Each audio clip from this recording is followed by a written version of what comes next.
Quoi qu'il se passe, loin de là. La ville s'agitait autour d'elle alors qu'elle se dirigeait vers le poste de police. Le bruit des klaxons, des vendeurs criant et des piétons se pressant était presque apaisant dans sa familiarité. Mais les pensées de Mam étaient consumées par les possibilités terrifiantes de ce à quoi elle pourrait faire face. Théo lui faisait-il confiance? Était-il en sécurité? Et plus important encore, venait-elle de se mettre dans un pétrin bien plus grand qu'elle n'aurait jamais pu l'anticiper? Alors que Mam marchait dans les rues de la ville en direction du poste de police, tout autour d'elle semblait étrange. Le bruit habituel de New York, les klaxons, le bourdonnement de la vie et les conversations lointaines étaient assourdis, presque comme si le monde avait changé pendant qu'elle ne prêtait pas attention. Son esprit était un tourbillon de peur et de confusion, rejoint encore et encore les mots de l'inspecteur. Quelque chose était arrivé à Théo Baca, et c'était assez grave pour que la police s'en mêle.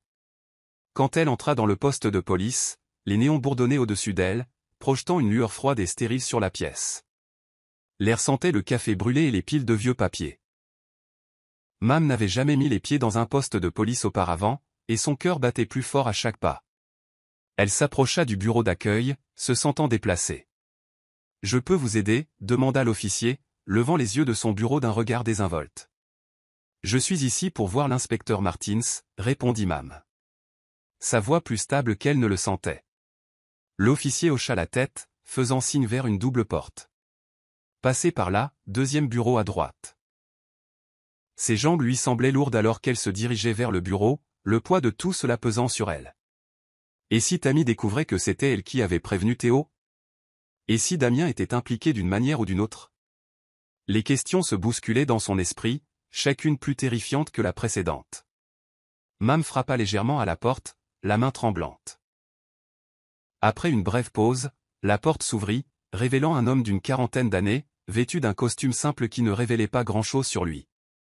Son expression était sérieuse, mais pas méchante. « Mademoiselle Mam » demanda-t-il, lui faisant signe d'entrer.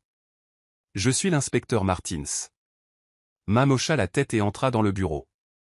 Il était petit, avec des dossiers et des papiers empilés sur toutes les surfaces disponibles. Martins lui fit signe de s'asseoir sur la chaise en face de son bureau, et elle s'assit, serrant fermement la sangle de son sac à main.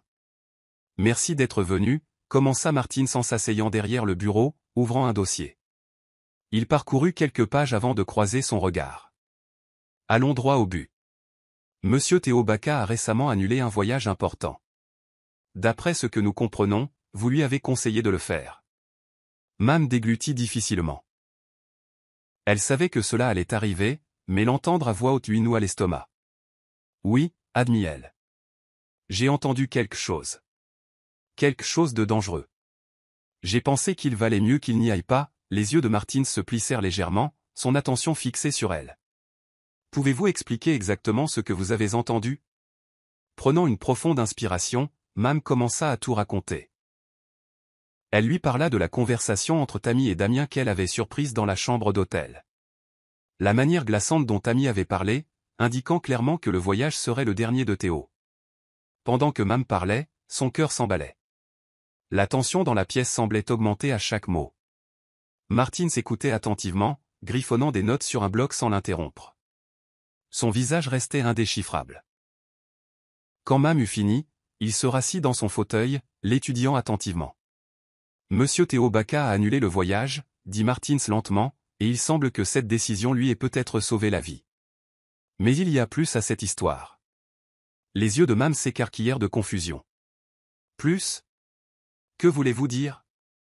Martins se pencha en avant, sa voix sérieuse.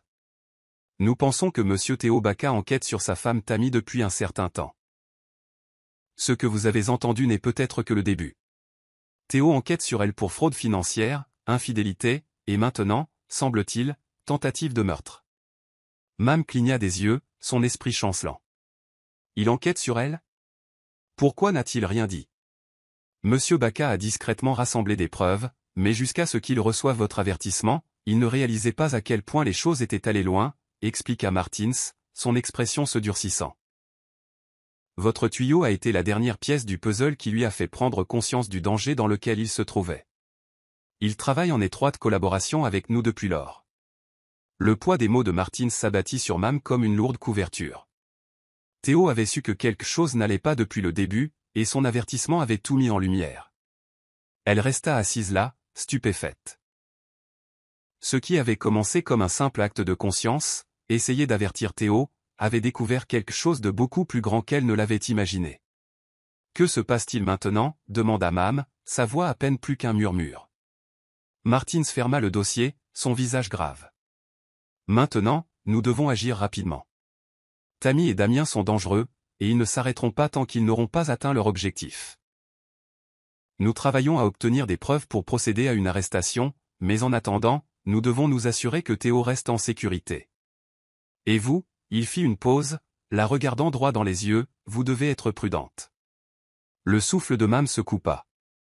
Elle avait prévenu Théo pour le garder en sécurité, mais maintenant elle réalisait qu'elle pourrait aussi être en danger. Mame ressentit un mélange écrasant de soulagement et d'effroi. D'une part, elle avait fait ce qu'il fallait en prévenant Théo Baka. D'autre part, elle était maintenant profondément empêtrée dans une situation plus dangereuse qu'elle n'aurait jamais pu l'imaginer. « Est-ce que Théo, est-ce qu'il est en sécurité » demanda Mame, sa voix à peine plus qu'un murmure. L'inspecteur Martins hésita un instant avant de répondre. « Pour l'instant, oui. Nous l'avons placé sous protection policière pendant que nous rassemblons plus de preuves, mais nous devons être prudents. Tammy Baka n'est pas le genre de femme à se laisser faire sans se battre. Et son amant, Damien, est tout aussi dangereux. » Mame hocha la tête, ses mains serrant fermement son sac. Elle avait toujours su que le monde des riches était différent du sien. Mais ceci, meurtre, fraude, trahison, c'était autre chose. Et d'une manière ou d'une autre, elle s'était retrouvée prise au milieu de tout ça. « Je comprends, » dit-elle, bien que son esprit tourne encore avec tout ce qu'elle venait d'apprendre. Martins l'étudia attentivement un moment avant de se pencher en avant, son ton s'adoucissant. « Je sais que c'est beaucoup à encaisser, et je comprends que vous ayez peur. Mais vous avez bien fait de vous manifester. Monsieur Baka vous doit la vie. » Ces paroles auraient dû être réconfortantes, mais au lieu de cela, elles rappelèrent à Mame à quel point sa situation était devenue précaire. Si Tammy et Damien étaient prêts à tuer Théo, que lui ferait-il s'il découvrait que c'était elle qui l'avait prévenu? Avant qu'elle ne puisse répondre, Martins se leva, signalant que leur conversation était terminée. « Nous allons garder un œil sur les choses » l'assura-t-il. « Mais j'aurai besoin que vous restiez en contact. Si vous remarquez quelque chose de suspect, si quelqu'un vous contacte, appelez-moi immédiatement. Nous ne pouvons prendre aucun risque. » Mame hocha la tête en se levant, se sentant chancelante. Ses jambes vacillaient comme si elle marchait dans les airs en quittant le poste. Son esprit bourdonnait de tout ce que Martins lui avait dit. Protection policière, fraude financière, trahison. Tout cela semblait trop grand, trop dangereux. Le chemin du retour vers son appartement lui parut flou. Au moment où elle entra, son corps était en pilote automatique. Elle verrouilla la porte derrière elle, s'appuya contre elle et tenta de calmer ses pensées affolées. Elle avait fait ce qu'il fallait, comme Martins l'avait dit. Mais à quel prix? Son téléphone vibra soudainement, la sortant de ses pensées. Mame le sortit de sa poche, son souffle se coupant en voyant le numéro inconnu sur l'écran. Quelque chose à ce sujet lui donna un frisson dans le dos. Les mains tremblantes, elle répondit. « Allô ?» Une longue pause suivit. Tout ce qu'elle pouvait entendre était une respiration douce à l'autre bout du fil. Et puis, finalement, une voix qu'elle ne connaissait que trop bien. « Mame » susurra la voix de Tammy au téléphone, envoyant un frisson le long de l'échine de Mame. « Il faut qu'on parle. » L'estomac de Mame se tordit de peur. Sa prise sur le téléphone se resserra jusqu'à ce que ses jointures blanchissent. Comment Tammy avait-elle eu son numéro? Que voulait-elle? « Tu te crois maline, n'est-ce pas ?» continua Tammy, son ton glacial maintenant. « Mais tu as fait une grosse erreur. Les gens comme toi ne s'en prennent pas aux gens comme moi sans en payer le prix. Je m'en assurerai personnellement. » La ligne se coupa avant que Mame ne puisse répondre. Mais la menace flottait dans l'air, lourde et terrifiante. Elle resta figée, le téléphone toujours à la main, son cœur battant à tout rompre dans sa poitrine. Tammy savait. Et elle n'allait pas laisser Mame s'en tirer comme ça. Les mains de Mame tremblaient alors qu'elle regardait son téléphone, la tonalité bourdonnant encore à ses oreilles. Les mots de Tammy n'étaient pas que des menaces en l'air. Ils sonnaient comme une sombre promesse. Que allait-elle faire? Mam se mit à arpenter son appartement, le sentiment d'être piégé grandissant à chaque pas. L'espace luxueux, qui lui avait autrefois semblé un rêve devenu réalité, ressemblait maintenant à une cage dorée. Chaque ombre semblait plus sombre, chaque bruit venant du couloir la faisait sursauter. Elle ne pouvait se défaire du sentiment que Tammy, ou pire, Damien, pouvait l'observer, attendant le bon moment pour frapper. Elle pensa à appeler l'inspecteur Martins, à lui parler de l'appel de Tammy. Mais que pouvait vraiment faire la police? Il ne pouvait pas la surveiller 24 heures sur 24, et Mam n'était pas du genre à fuir et à se cacher. Pas encore. Pas avant d'avoir décidé de son prochain mouvement et de son rôle dans ce jeu tordu dans lequel elle avait été entraînée. Mam était sûre d'une chose. Ce n'était pas fini. Loin de là. Au milieu de ses pensées chaotiques, un coup sec à la porte ramena Mam à la réalité. Son souffle se coupa. Elle n'attendait personne. Était-ce Tammy? Était-elle déjà venue pour elle? Mam hésita, la main planant près de la poignée. Après un long moment de tension, elle rassembla enfin le courage de regarder par le Judas. À sa surprise, ce n'était ni Tammy ni Damien qui se tenaient de l'autre côté. C'était Théo Baca. Son cœur bondit dans sa gorge. Elle n'avait pas vu Théo depuis leur brève rencontre à l'hôtel, et maintenant il était là, à sa porte, l'air débraillé et tendu. Sans réfléchir, Mam déverrouilla rapidement la porte et l'ouvrit. Théo? Souffla-t-elle, sa voix un mélange de soulagement et de confusion. Qu'est-ce que tu fais ici? Théo entra, ses yeux balayant l'appartement avant de se poser sur elle. Il avait l'air différent du milliardaire soigné et posé qu'elle avait toujours vu dans les médias et lors de leur brève rencontre à l'hôtel. Ses cheveux étaient légèrement en désordre, son costume froissé, et il y avait une intensité dans son regard qui fit battre le cœur de Mam. « Je devais te parler. » dit Théo, sa voix basse et urgente. « Il y a plus que ce que tu sais, Mam. Beaucoup plus. » L'esprit de Mam s'emballa. Qu'est-ce qui pouvait être pire qu'une tentative de meurtre et un tissu de mensonges? Elle ferma la porte derrière lui, se préparant à la bombe qu'il était sur le point de lâcher. « Que veux-tu dire » demanda-t-elle, sa voix à peine plus qu'un murmure. « Qu'est-ce qu'il pourrait y avoir d'autre » Théo passa une main dans ses cheveux, arpentant le petit espace du salon. « Après que tu m'aies prévenu pour Tammy et Damien, j'ai commencé à creuser plus profondément. Je savais que quelque chose n'allait pas, mais je ne réalisais pas à quel point cela remontait loin. » Il s'arrêta et se tourna vers elle. « C'est à propos de ton père, Mam. » Le monde de Mam se figea. Son père? Elle n'avait pas pensé à lui depuis des années. Il était mort quand elle était jeune, la laissant, elle et sa mère, se débrouiller seuls. Mais qu'est-ce que son père pouvait bien avoir à faire avec tout ça? Mon père, répéta Mam, la voix tremblante. Qu'est-ce qu'il a à voir avec ça?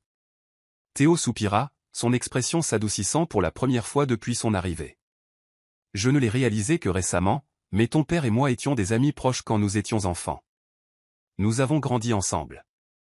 Il était comme un frère pour moi. Les genoux de Mam faillirent la lâcher. Son père n'avait jamais mentionné Théo, n'avait jamais parlé de vieux amis ou de relations de son passé.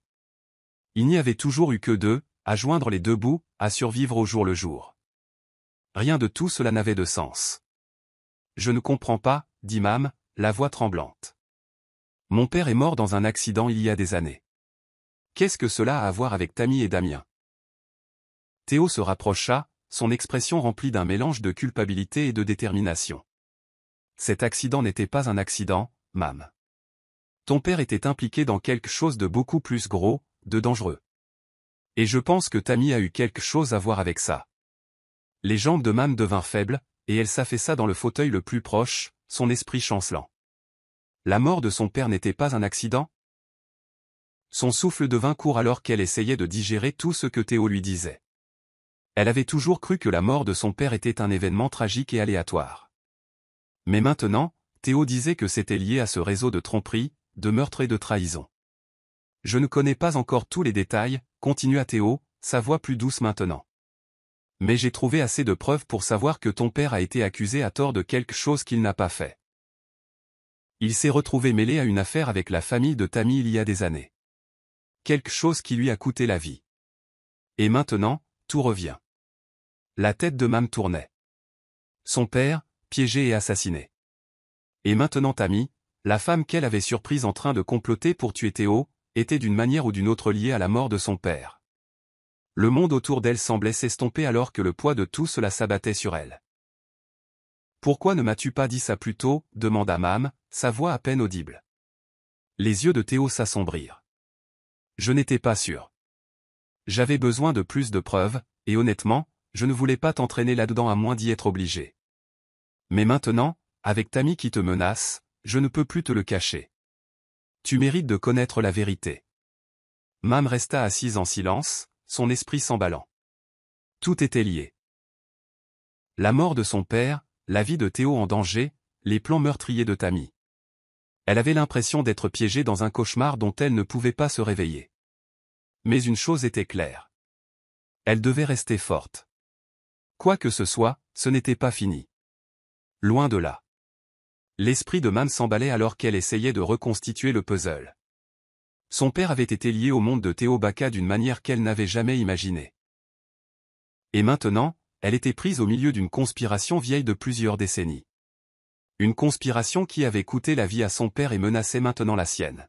« Qu'est-ce qu'on fait ?» demanda Mam, sa voix faible mais stable. « Comment arrêtons-nous Tammy ?» Le regard de Théo se durcit.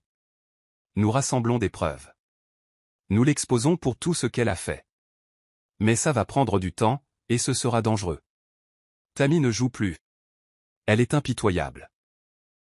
Et maintenant qu'elle sait que tu es impliqué. » Il n'eut pas besoin de finir sa phrase. Mam comprit la gravité de la situation. Tammy venait pour elle, et elle ne s'arrêterait pas tant que Mam ne serait pas réduite au silence pour de bon. Pendant un long moment, la pièce fut remplie d'un silence tendu. Tous deux étaient perdus dans leurs pensées. L'esprit de Mam bourdonnait de peur, de colère et de détermination. Elle avait passé toute sa vie à vivre dans l'ombre, à lutter pour survivre. Jamais elle n'aurait imaginé que son passé recelait des secrets aussi sombres. Mais maintenant, ces secrets éclataient au grand jour. Et elle n'avait d'autre choix que de les affronter. « Je ne vais pas fuir, » dit Mam, la voix ferme. « Si Tammy est responsable de la mort de mon père, je dois connaître la vérité. Et je dois m'assurer qu'elle paie pour ce qu'elle a fait. » Théo hocha la tête, une pointe d'admiration dans les yeux. « Nous le ferons ensemble, Mam. Mais nous devons être prudents. Tammy est dangereuse, et elle a des gens de son côté qui feront n'importe quoi pour la protéger. » Mam se leva, sentant une vague de force qu'elle n'avait pas ressentie depuis des jours. Elle n'allait plus laisser la peur la contrôler, pas après tout ce qu'elle avait appris. Son père lui avait été enlevé, et maintenant Tammy menaçait de lui en prendre encore plus. Mais Mam n'était plus cette fille effrayée et invisible. Elle était prête à se battre. Les jours qui suivirent la révélation de Théo furent un tourbillon. Mam trouvait impossible de se concentrer sur autre chose. Son travail à l'hôtel, ses routines habituelles, tout semblait insignifiant par rapport à la lourde vérité qu'elle découvrait lentement. Elle ne pouvait se défaire de l'idée que la mort de son père n'avait pas été un accident, mais une dissimulation. Un meurtre déguisé en tragédie. Et Tammy y avait joué un rôle. Mais ce qui la secouait le plus, c'était de réaliser qu'elle avait un lien avec Théo Baka qui remontait à des décennies. Elle avait grandi en pensant qu'elle n'était qu'une personne anonyme de plus dans la ville, se débrouillant sans savoir que ses racines étaient liées à la richesse et au pouvoir. Une richesse dont elle n'avait jamais connu l'existence. Son père lui avait caché des secrets, et ces secrets se dévoilaient maintenant de la manière la plus dangereuse qui soit. Théo avait été distant depuis leur dernière rencontre. Il lui envoyait des mises à jour occasionnelles, mais restait discret. L'enquête de la police était en cours, et Théo travaillait en étroite collaboration avec l'inspecteur Martins pour monter un dossier contre Tammy. Mais le processus était lent et plein de complications. Chaque jour qui passait ressemblait à un jour de plus où Tammy se rapprochait de Mam.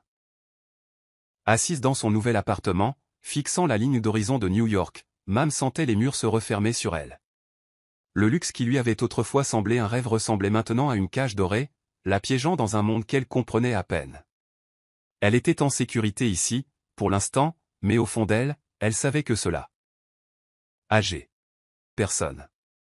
Jerry déménagea le lendemain de la signature des papiers. Il envoya plusieurs messages à Bella avant de partir. À l'origine, il avait essayé d'appeler, mais elle raccrochait à chaque fois. « Je sais que tu ne veux pas me voir en ce moment. Je vais rester dans un hôtel près de l'entreprise. Tu devrais rentrer chez toi et prendre soin de toi.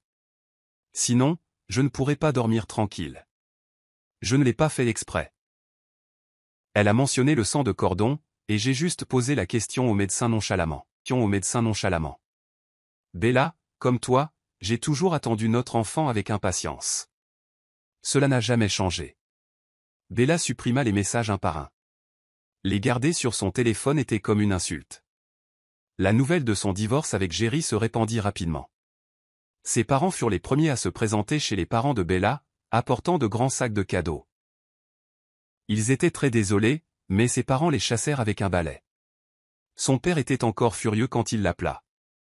Ils sont si vieux et pourtant si inconscients.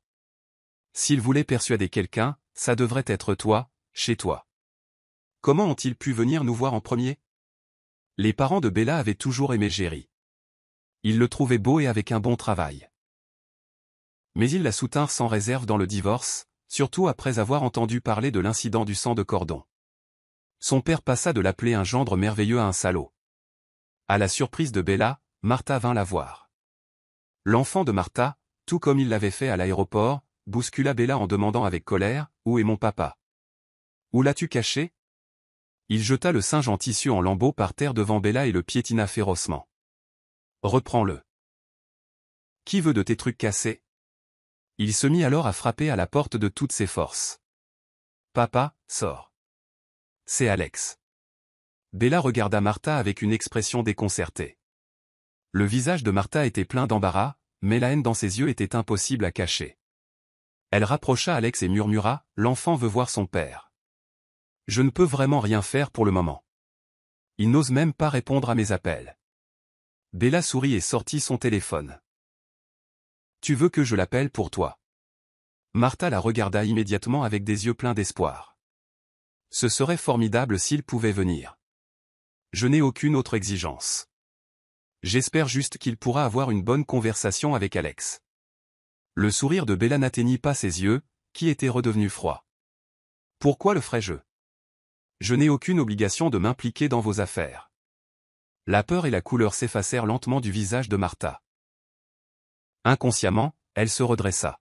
« Bella, dois-tu être si mesquine avec un enfant? » Son regard balaya le ventre de Bella avec méchanceté. « Tu as failli devenir mère aussi.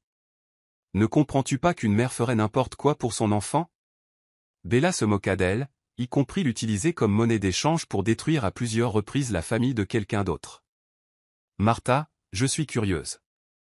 Quelle était ta motivation pour avoir son enfant à l'époque? Avant d'accoucher, tu ne savais même pas qui était le père, n'est-ce pas? » Bella s'approcha, observant l'expression tendue et mal à l'aise de Martha. « Les donneurs n'ont pas leurs informations disponibles. Alors comment as-tu trouvé Jerry? Je n'essaie pas de protéger la vie privée de Jerry. Je suis juste curieuse. » Martha rougit et couvrit les oreilles d'Alex en marmonnant « Je voulais juste que mon enfant soit en bonne santé. Je n'ai jamais eu l'intention de te faire du mal. » Bella se souvint du baiser familier à l'aéroport. Elle ne put s'empêcher de s'accroupir et de lisser les plis sur les vêtements d'Alex. « Réponds à la question de Tata et je te dirai où est ton père, » dit Bella. Alex repoussa la main de sa mère et demanda d'une voix étouffée « Vraiment ?» Bella hocha la tête. « Dis à Tata. Où dort papa quand il vous rend visite? » Martha essaya de lui couvrir la bouche, mais il était trop tard. « Bien sûr, avec ma mère, » dit Alex d'un ton provoquant.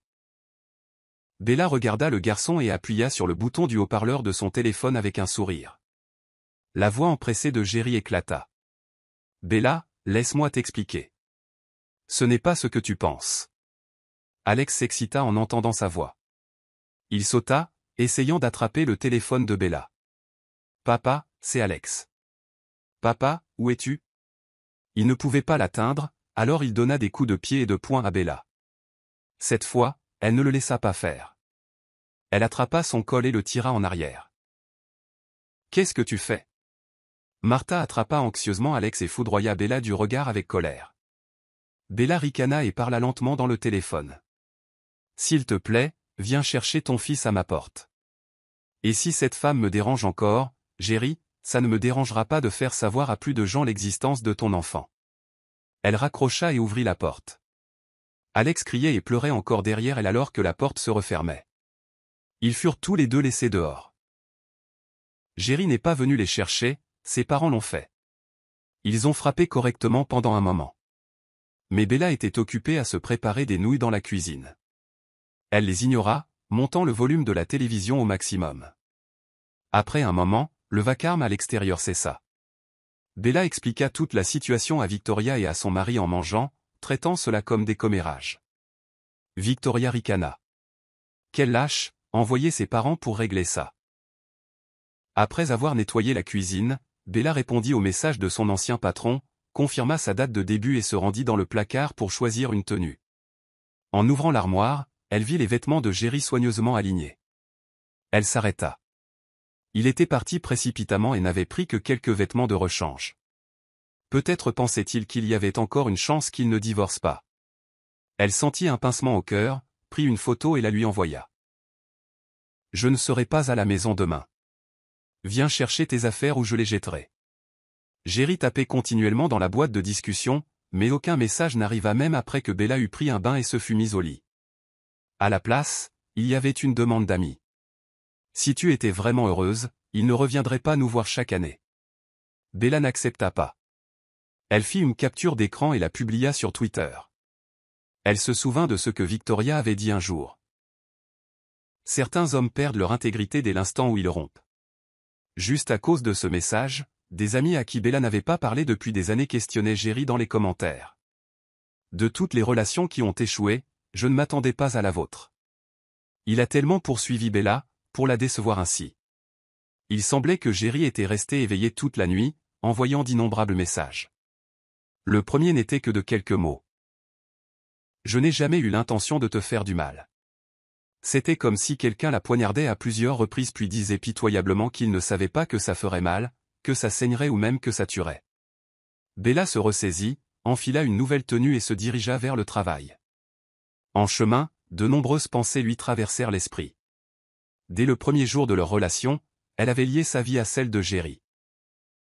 Ce n'est que maintenant qu'elle pouvait prendre du recul et se réévaluer, ne se voyant plus seulement comme la femme de quelqu'un. Elle pouvait faire face à tout ce qui s'était passé entre eux plus clairement. Elle vit son indécision dès le début et réalisa qu'il n'avait jamais vu à quel point tout cela était blessant. La confiance s'était effondrée et l'amour s'était estompé plus vite qu'ils ne l'avaient tous deux prévu. En rentrant du travail, il ne semblait pas que Jerry soit revenu. Bella retroussa ses manches et emballa ses affaires dans des sacs. Elle les jeta dehors, prit une photo et la lui envoya. Elle l'informa également de finaliser le divorce après la période de réflexion. Puis elle le supprima sans hésitation. Pas seulement le bloquer, mais l'effacer complètement. Tous ses souvenirs de leur amour s'évanouirent.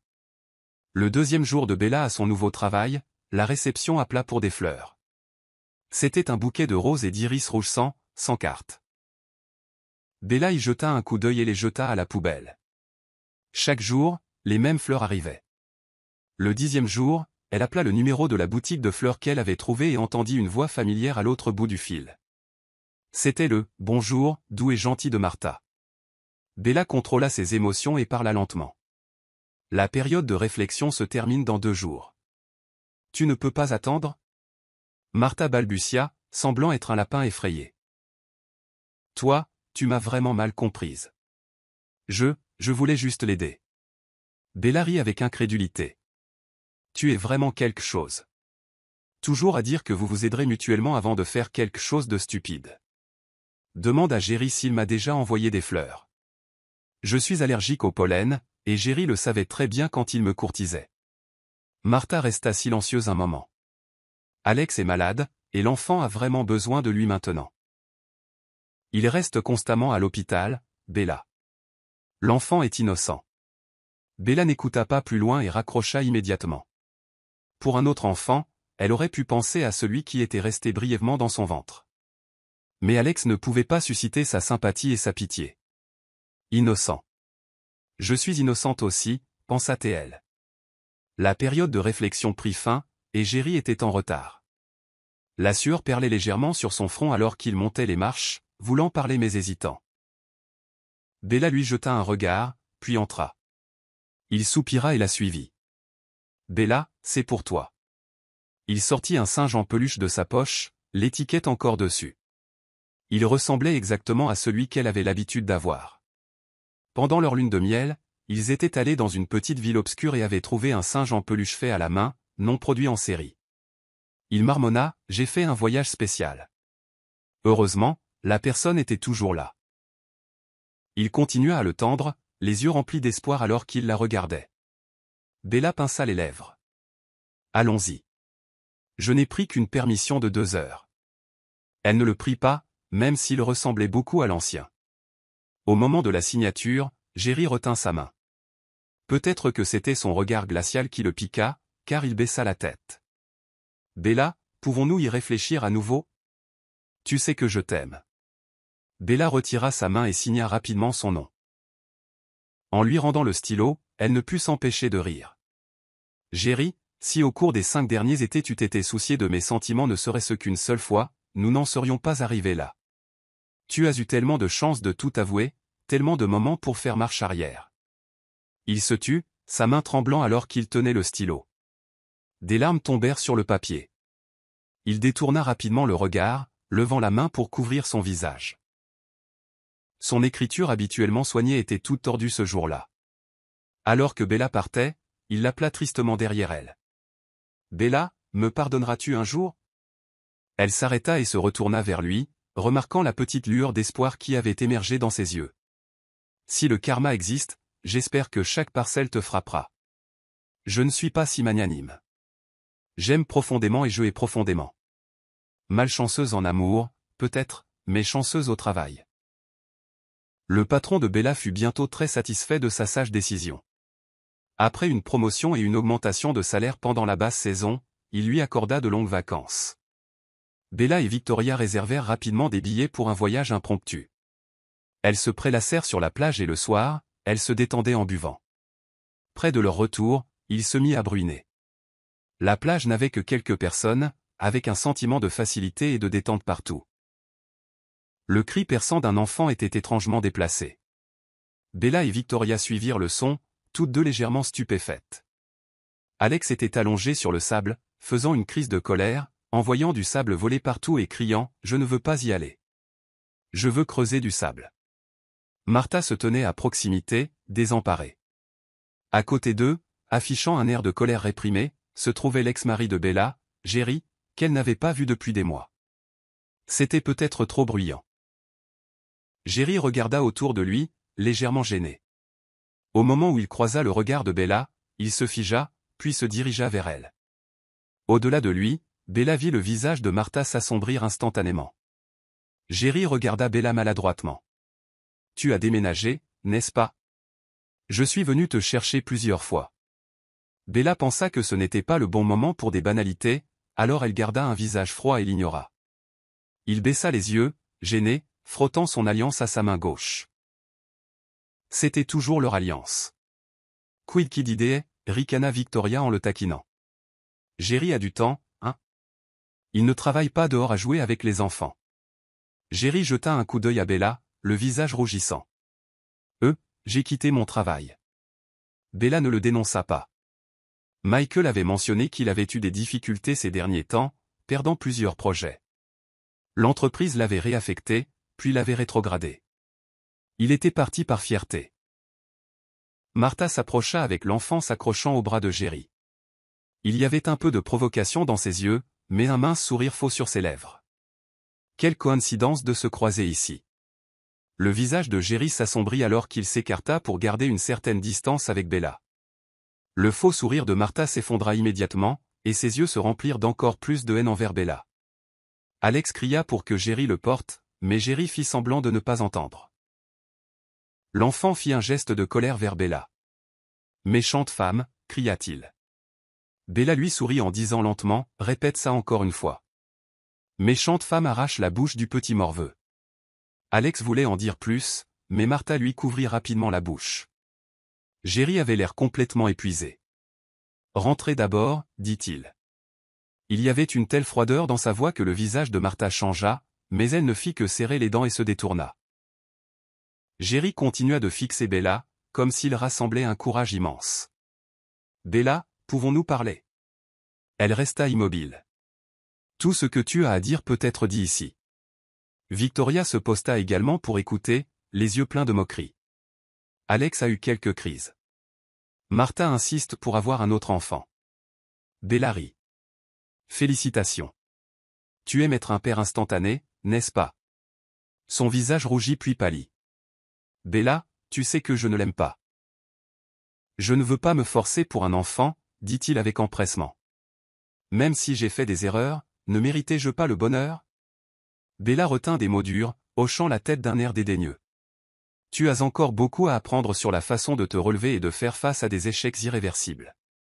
La lumière dans ses yeux s'éteignit, et il balbutia, l'ancienne version de nous me manque. Tout avançait comme nous le souhaitions. Victoria l'interrompit. Tu devrais peut-être aller voir ton fils. On dirait qu'il se bat. Deux enfants se battaient sur la plage. Martha cria, ne touchez pas à mon fils. Il est malade, mais c'était Alex qui était sur un autre enfant, le tirant et le mordant parce qu'il voulait le jouet que l'autre enfant avait. Jerry sépara maladroitement les enfants, s'excusant à plusieurs reprises, mais des parents féroces se liguèrent contre lui, l'attrapant par le col et le confrontant. Victoria et Bella se retournèrent et s'éloignèrent alors que la pluie commençait à tomber plus fort. Les bruits de cris et de hurlements grandissaient derrière eux, et de plus en plus de gens se précipitaient vers la plage dans la direction opposée. De retour à l'hôtel, Bella prit une douche en premier. Son téléphone vibrait sans cesse sur le lit à côté d'elle. Victoria était en appel vidéo avec Michael, l'air tout à fait amoureux. Bella ne se souvint même pas quand elle s'endormit, juste qu'il y avait eu du tonnerre et des éclairs qui brillaient vivement au milieu de la nuit. Quand Bella se réveilla le matin pour régler sa note, elle vit des gens chuchoter dans le hall. « Avez-vous entendu » chuchota quelqu'un. « Un homme et une femme sont morts sur la plage hier. On dirait qu'il y a eu une bagarre et que quelqu'un a sorti un couteau.